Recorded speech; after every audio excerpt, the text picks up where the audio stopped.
So what is it that's stopping the media from calling for Trump's resignation? Inquiring minds want to know. Check it out. Leave your comments, ding the bell, share it with your friends, and subscribe to our channel.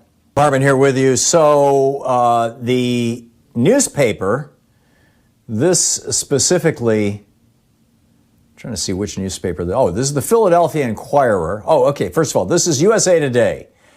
They're speaking to the president. They said he should resign because he has resolutely failed and continues to fail the most fundamental test of any president, to put his nation's interests first.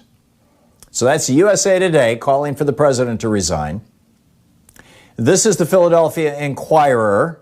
The president should resign. He should resign because his repeated reckless deceits have dishonored his presidency beyond repair.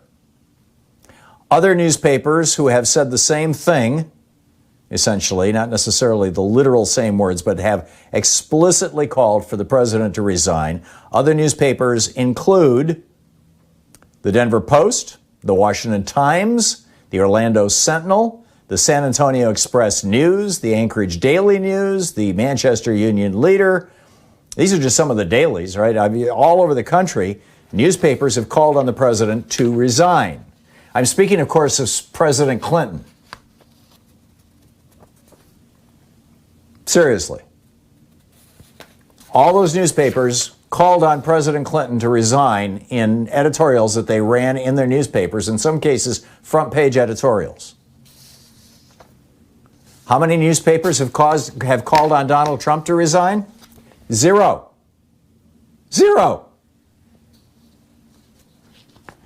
Last night, Joe Biden said there has never been a time they have not been able. He says you've got to level with the American people, shoot from the shoulder. He's talking about how badly Donald Trump either screwed up or intentionally let, or even with genocidal intent. God only knows how we got to this point. There are some indicators that Trump and Kushner were sitting around going, particularly after the April 7th revelations, it kills black people, brown people, old people. That's not us. See you later, buddy. So in response to that, Joe Biden last night on his town hall meeting on CNN, he pointed to how Robert Redfield is being kicked around by Trump and all this vaccine stuff. And he says very, very straightforward. He said, you've got to level with the American people. You've got to shoot from the shoulder. There's never been a time when they have not been able to step up. He's talking about the American people. If simply they're offered leadership and asked to pitch in.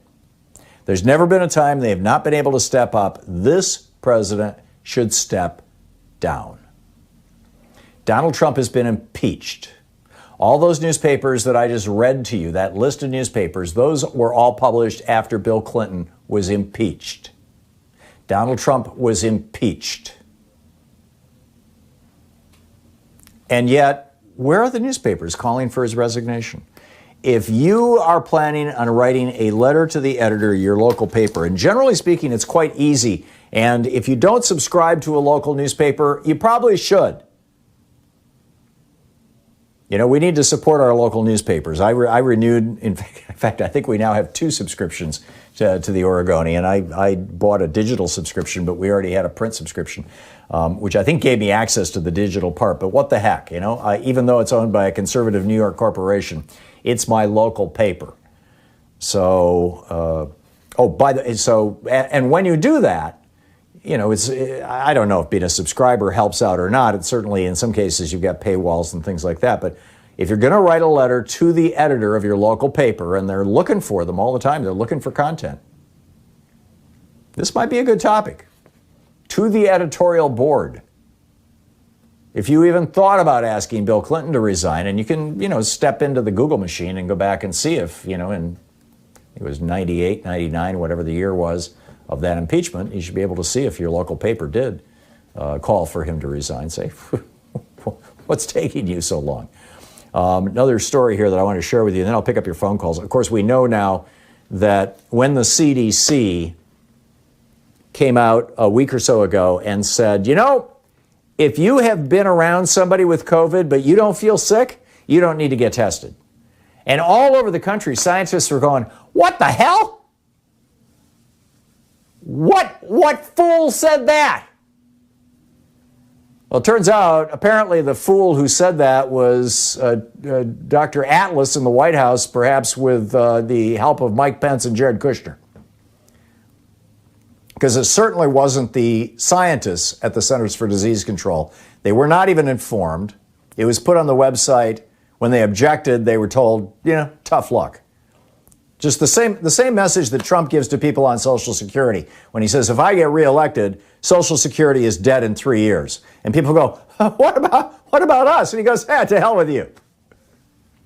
This is the official Republican position, right? Unemployed people, hey, we need some help here. Mitch McConnell, screw you guys. I mean, pick your Republican senator. Every single one of them except Mitt Romney. Well, even Mitt Romney, in some regards, depending on the legislation, is basically saying to the American people, go jump off a cliff. Because the Republicans know that they don't need us.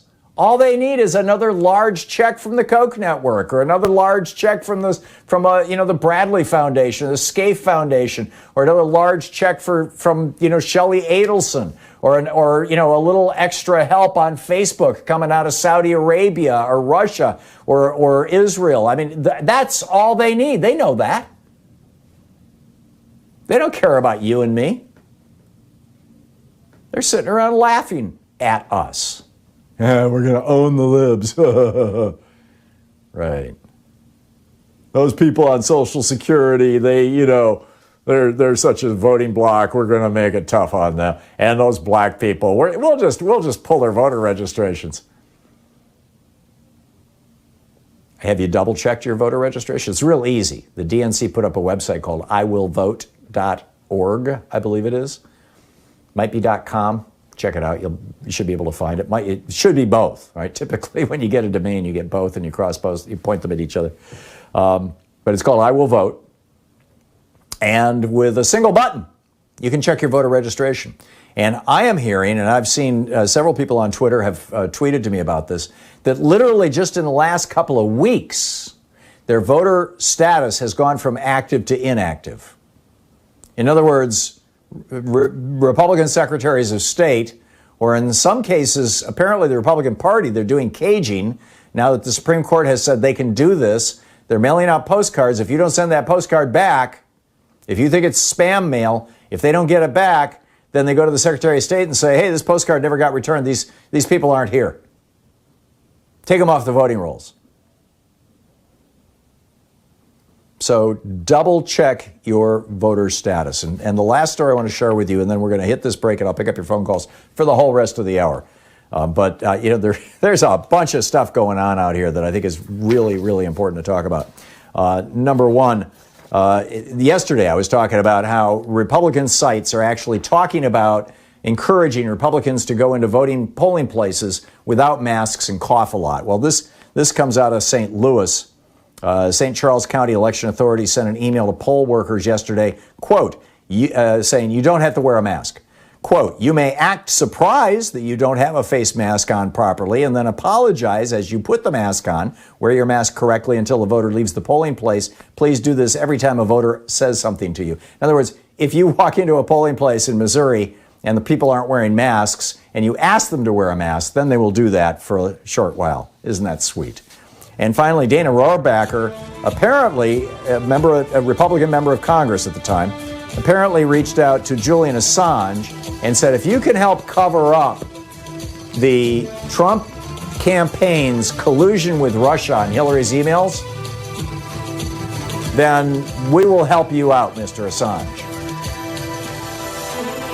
Are you getting this? What's going on here?